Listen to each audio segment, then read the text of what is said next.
One of the glittering hopes of the future can be summed up in two words: geothermal everywhere. If the world's going to decarbonize in a reasonable time frame and at a reasonable cost, we're going to need a low carbon heat source and power source that's 24/7, non-weather dependent, can be implemented almost anywhere in the world. It is a constant and very efficient source of renewable energy. There are only a few candidates for that role: nuclear fission and fusion, perhaps carbon capture and storage on natural gas, and super hot rock geothermal. To get the whole country behind climate action, the solutions can't all be branded as green and left. And that's what's exciting about geothermal.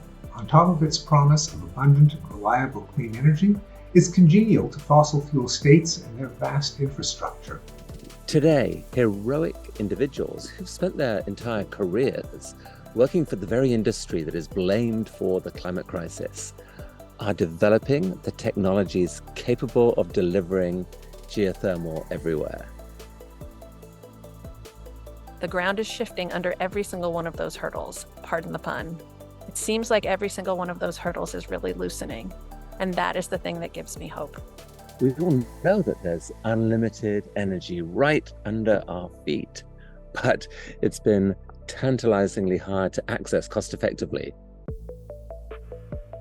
I am very excited about the possibility that we will continue to develop our geothermal potential. Drill, baby, drill. For heat, not oil. It's an idea whose time has come. It's happening. Buckle up. This is going to be amazing.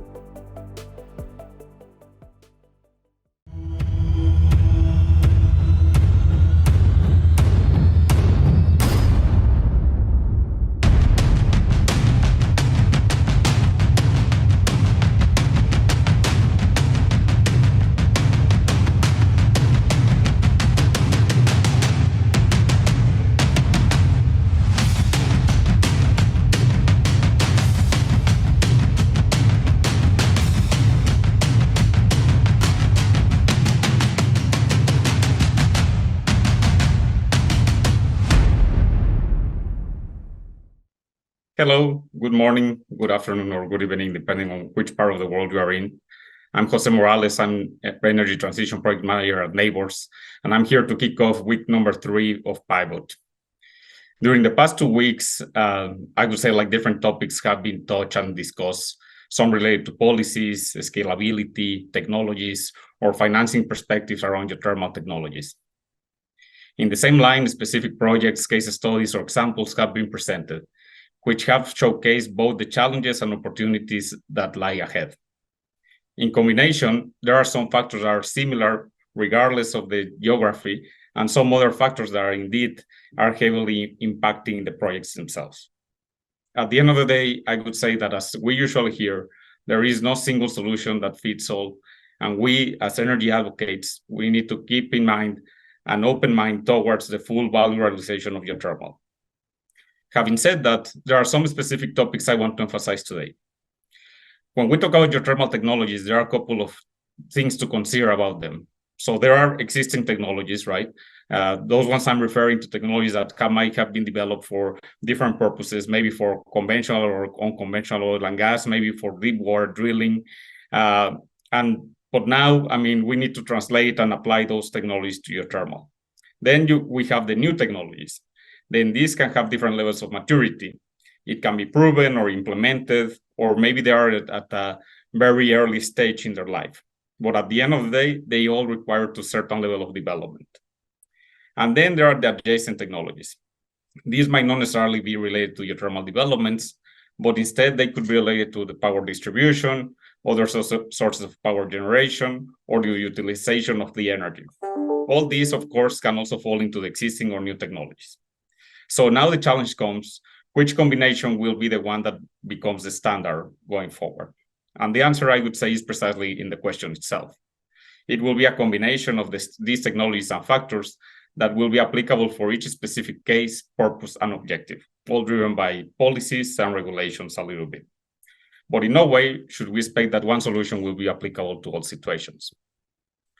Another factor to consider is that in order to make Geothermal 2.0 successful, there needs to be a collaboration between different parties.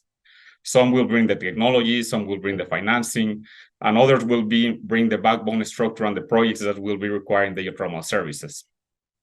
Then there needs to be two openness and kind of a mindset that that takes all the energy technologies. This is not only the roadmap towards decarbonization, but it's also a variable that can define the specific requirements of geothermal, whether it's geothermal for a micro setting, for a macro setting, or maybe just for some specific application against the generation of other sources or other products. And finally, each party involved needs to recognize its strengths, and with those strengths, they need to leverage and like make the most valuable contribution towards the developments.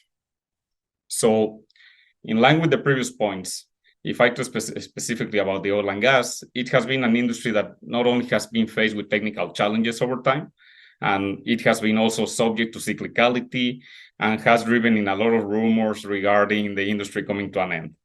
I don't think that's going to be the case, but I don't want to go into that discussion.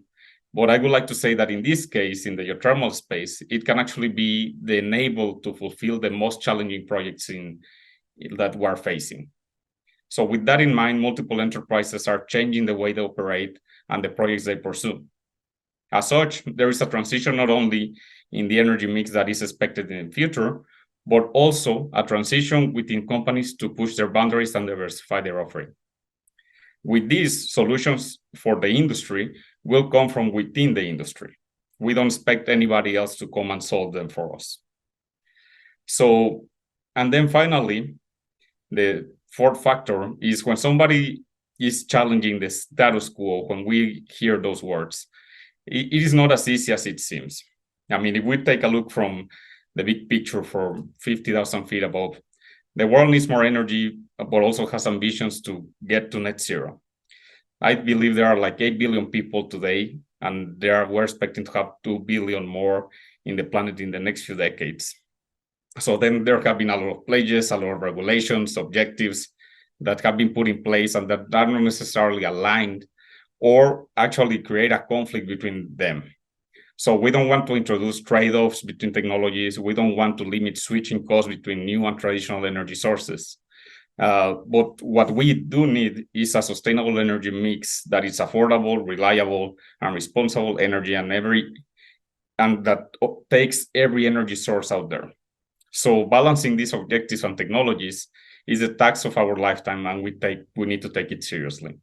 So with that, I will leave you to enjoy the exciting program that Pivot has for this week. Hope you have a great time.